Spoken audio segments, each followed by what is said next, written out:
Hey, this is Brian Stillman from BeTerrific. We are at CES 2019. We are with Aernos, and I'm talking to Sundip and Larry. This is really cool technology that can really benefit cities and sort of any environment by integrating great technology into everyday sort of urban pieces that we're all kind of familiar with in a very seamless way. So Sundip, tell me a little bit about what you do and what we're seeing here. Sure, so what we've created is a nanomaterial-based gas sensor that can detect multiple gases in the environment. If you think about it, right, we know what's in the food we eat, we know what's in the water we drink, we don't know what's in the air.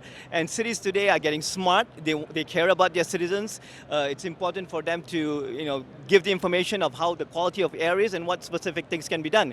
So what we are looking at here is just one of our sensors is integrated into a parking meter, such as this, where it is able to detect different gases, and so the detection actually takes place in real time, and it's able to also do infrastructure leaks. So if there's a gas leak and/or greenhouse gas effect. So this is just one example. We also have a smart air product here that's hooked up to the light pole. So just another way of integrating our sensors into the smart city platform. Now you said that this is nano. What was the technology? And say it again. Sure, it's a nanotechnology, so extremely small sensors that can detect multiple gases simultaneously. So it's really sort of broad spectrum in terms of the type of things that are in the air, everything from, I guess, pollutants, pollen count. I mean, Larry, can you tell me a little bit about what sort of things it's scanning for? Yeah, the focus is on air quality gases, and so we're looking at things that are actually harmful to human health.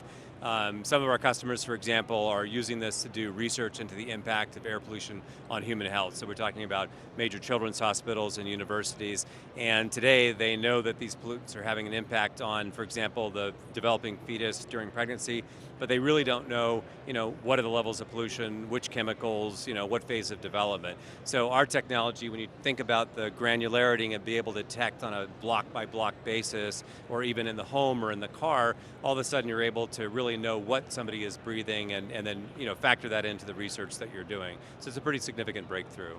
Is this meant for sort of an immediate response? Like right now we've got this in the air, we need to do something about it, or is it more for sort of broader, longer-term analysis so that that information can be integrated into technology, can be integrated into infrastructure to do more of a change over time sort of scenario with things? I would say both. So first and foremost, if you're a pregnant mom and you're getting exposed to certain toxins that are bad for you and your baby's health, then you want to know immediately so you can do something about it. But here's the interesting thing. What research is indicating and telling us is that a lot of low-level pollutants, low-level detection of pollutants and exposure is causing issues over a long period of time. So understanding that is really making a big difference. It looked like you had something to say. Yeah, no, exactly what Sundip was saying is essentially it's really both. And so if I'm a mom, I'm driving a car, I've got an asthmatic kid in the back, and I'm detecting something in the air, not only do I want to do something about it, I want the car to do something about it. Or if I'm at home and I've got an air purification unit and it's smart and it knows what's in the air and it's turning on because it's detecting formaldehyde because I brought a toy home, that's awesome. And so it does something for the consumer, but it also builds goodwill for the company. So it's really a win-win.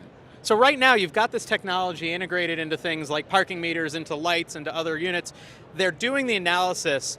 Do you have any partnerships in place then with companies or groups that can do something about it? It's like you said, if you detect X in the air, you want to be able to do something about it. Smart technology could send that information from X to Y. Y kicks in an air purifier. Are you guys working on any of that technology right now? Absolutely. So you just said it, right? Smart home is another big area for us right now for focus.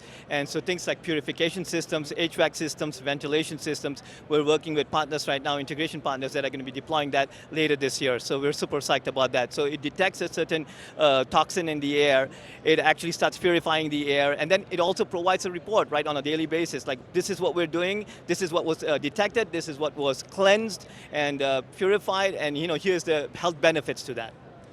Just one other thing, the key thing is that technology it's extremely small and it's very affordable, and what that means is we can be in almost any device inside the home. So now you're in every single room inside the home. So if you've got a problem in the garage, you've got a problem in the kitchen, you've got a problem in the baby's room, you can detect it, you can do something about it, and especially as these homes become smarter and you've got smart vents and smart air purification systems, all that detection room by room is the thing that's going to make a big difference.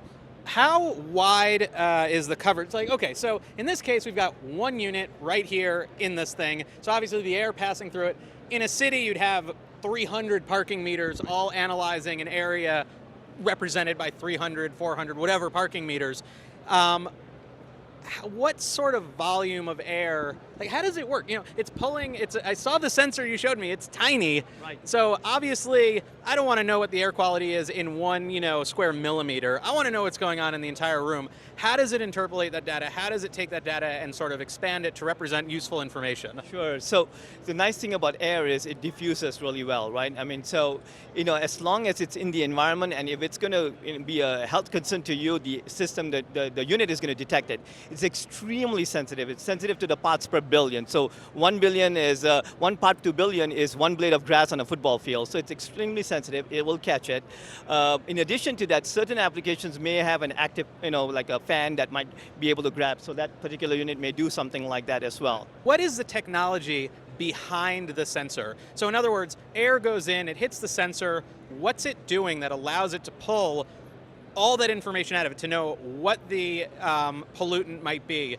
How much is there? All these things. Is there a built-in database? Is it sending out to other external units that are processing it? How is it doing all that work? I love that question because this allows the geek in me to show up now. So, there's a lot of chemistry, that's material science. The sensor itself there are multiple channels and they're interdigitated and as nanomaterials. These materials actually react with what's in the environment and there's a change in electrical property. That change allows us to then basically know what gas we are detecting at what level of detection, what concentration. The system is done in such a way where there's electronics hooked up to it, there's data science, predictive analytics, and all of that is in the sensor module. So all of that happens real time at that location itself.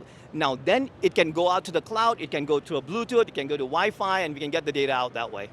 That's amazing. I mean, all that from the chip that is just tiny, and then of course the technology inside of it. This is fantastic. This is definitely something that's going to have a great impact both in the home, urban environments. It's really thinking on a people level, which I find really refreshing these days. It's looking at quality of life. And are we seeing it deployed now? Is this stuff out there now? This is the year that's coming out right now. Fantastic, fantastic. Thank you so much for letting us explore this technology with you. Aernos, we are at CES 2019. I'm Brian Stillman with BeTerrific, BeTerrific.com. We're going to keep bringing you more products over the next couple days. Stick with us, be terrific.